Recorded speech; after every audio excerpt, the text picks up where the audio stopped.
좋은 아침입니다. 서차원 목사입니다. 새로운 한 주간도 야고보서가 말씀하시는 행위를 실천하며 살아있는 믿음을 드러내는 한 주간이길 축복합니다. 오늘 이 아침에 우리가 함께 읽고 나누려는 하나님의 말씀은 야고보서 2장 25절로 26절까지의 말씀입니다. 제가 읽어드리겠습니다. 또 이와 같이 기생 라합이 사자들을 접대하여 다른 길로 나가게 할 때에 행함으로 의롭다 하심을 받은 것이 아니냐? 영혼 없는 몸이 죽은 것 같이 행함이 없는 믿음은 죽은 것이니라. 아멘. 지난주 말씀을 기억하시죠? 야고보는 아브라함이 이삭을 제물로 드렸던 일을 예로 들었습니다. 아브라함의 그 행위가 곧 아브라함의 믿음을 증명하는 행위였다고 말씀하셨습니다. 행위와 일치된 아브라함의 믿음이 온전한 믿음이고 여호와께 의롭다 인정받는 믿음이라고 말씀하셨습니다. 오늘은 라합의 예를 통해 야고보서가 말씀하시는 행위가 무엇인지를 알게 하십니다. 25절 말씀입니다. 또 이와 같이 기생 라합이 사자들을 접대하여 다른 길로 나가게 할 때에 행함으로 의롭다 하심을 받은 것이 아니냐? 아멘. 야고보는 아브라함에 이어 라합의 선행을 예로 들었습니다. 라합이 누구인지 다들 아실 텐데 잠깐 살펴보겠습니다. 이스라엘이 출애굽해서입니다. 모세는 죽고 여호수아가 지도자일 때 2명을 뽑아 여리고 성을 정탐하러 보냈습니다. 그때에 여호수아의 정탐꾼들이 여리고에서 머물렀던 숙소가 기생 라합의 집이었습니다. 정탐꾼들이 잡힐 위험에 처했을 때 라합은 도와주었고 무사히 정탐을 마칠 수가 있었습니다. 라합이 정탐꾼들을 살려주면서 한 말은 여호수아 2장 9절입니다. 말하되 여호와께서 이 땅을 너희에게 주신 줄을 내가 아노라. 우리가 너희를 심히 두려워하고. 아멘. 여호와께서 여리고를 이스라엘에게 주셨다는 소식을 들었기 때문이었습니다. 뿐만 아니라 그 소식을 듣고 라합은 여호와에 대한 믿음을 고백합니다. 여호수아 2장 11절입니다. 우리가 듣자 곧 마음이 녹았고 너희로 말미암아 사람이 정신을 잃었나니 너희의 하나님 여호와는 위로는 하늘에서도 아래로는 땅에서도 하나님이시니라. 아멘. 라합은 여호와를 향한 신앙을 고백했습니다. 이방신을 섬기던 여인이었지만 여호와의 소문을 듣고 여호와를 믿기 시작합니다. 우리식으로 말하면 개종한 것입니다. 라합은 여호와를 믿게 되었고 입으로 여호와에 대한 신앙을 고백했으며 행동으로는 이스라엘의 정탐꾼을 보호하고 지켰습니다. 그녀의 행동은 율법적인 행위가 아니었습니다. 다만 공경에 처한 하나님의 백성을 도왔을 뿐입니다. 그 공을 인정받아서 라합과 그의 가족들은 구원을 얻었습니다. 이 일에 대해서는 히브리서 11장 31절도 같은 말씀을 하십니다.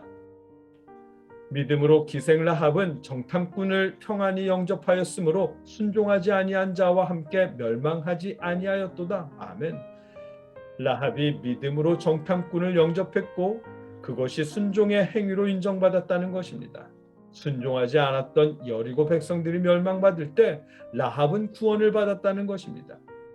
유대인이 아닌 우리에게는 이처럼 약간의 설명이 필요한 일이지만 유대인들에게 있어서 라합의 일은 설명이 전혀 필요치 않은 역사적인 사건이었습니다. 라합의 사건에서 더욱 놀라운 것은 그녀가 창녀였음에도 불구하고 랍비들의 전승에 의하면 라합은 여호수아와 결혼했다고 전해진다는 사실입니다. 심지어 랍비 문헌에는 유대교의 신앙을 빛낸 성인으로까지 언급될 정도라고 합니다. 라합이 인정받고 존경을 받는 이유는 바리새인들의 율법을 완벽하게 지켰기 때문이 아닙니다. 오히려 율법에 어긋난 직업군의 여인이었습니다. 그럼에도 불구하고 신약에 2번이나 언급되는 이유는 라합이 이스라엘의 정탐꾼을 영접했기 때문입니다. 유대인들조차 부정하지 못하는 라합의 순종의 행위는 이웃에 대한 이스라엘 정탐꾼에 대한 선행이었습니다. 그 사실을 유대인들은 누구나 인정하기에 야고보는 25절 후반부에 행함으로 의롭다 하심을 받은 것이 아니냐라며 긍정을 요구하는 질문을 던진 것입니다.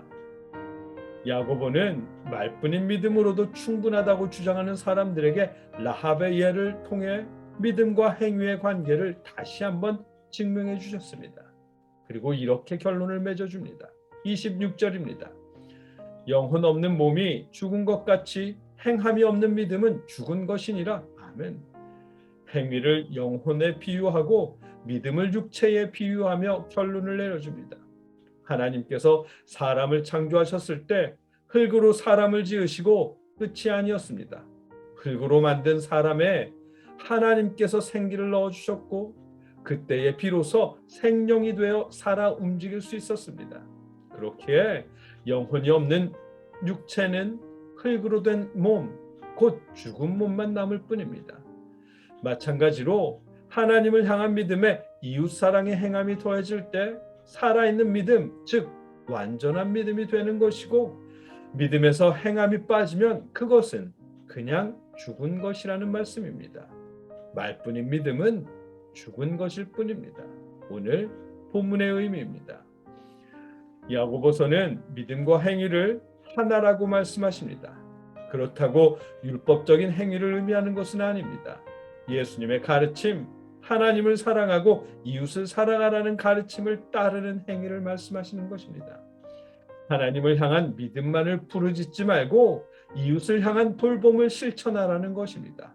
예수 그리스도에 대한 사랑만 부르짖지 말고 이웃을 존중하며 돌보라는 것입니다. 특히 같은 신앙 공동체 안에 있는 믿음의 형제들 가운데 가난한 지체들을 돌보라는 것입니다. 그것이 야고보서가 말씀하시는 행위이고 그런 행위가 함께할 때 믿음이 살아있고 완전한 믿음이 된다고 말씀하십니다. 여러분과 저의 믿음이 야고보서에서 말씀하시는 행위가 더해진 살아있는 믿음, 완전한 믿음일 수 있기를 주님의 이름으로 축복합니다. 함께 기도하겠습니다.